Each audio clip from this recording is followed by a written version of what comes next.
అంజనాద్రిపై సంతతి కొరకై అహోరాత్రములు తపస్సు చేసే వానర కేసరి కేసరి కుల సతి కడుపు పంటగా జనించినాడుక అసమాన బలోద్ధతుడు సంయుతుడు అంజనాసుతుడు పవననందనుడు.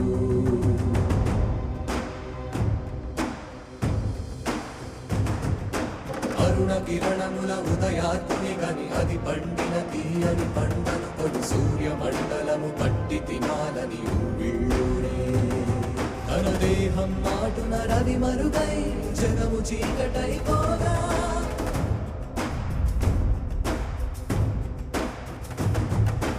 అది అమరేంద్రుడు గమనించి తన ఐరావతమధిరోహించి ఆంజనేయుని సమీపించి తన వజ్రాయుధమును విసరగా అది పవననందనుని హనువుని తాకా చిందిన రక్త బిందువే విద్యుద్వేగంతో ధరణి స్థలి వంద కడలిలో చచ్చి 100 కడలి అట్టడుగున గల శ్రీరంగ శుక్తి గర్భము చేరియట.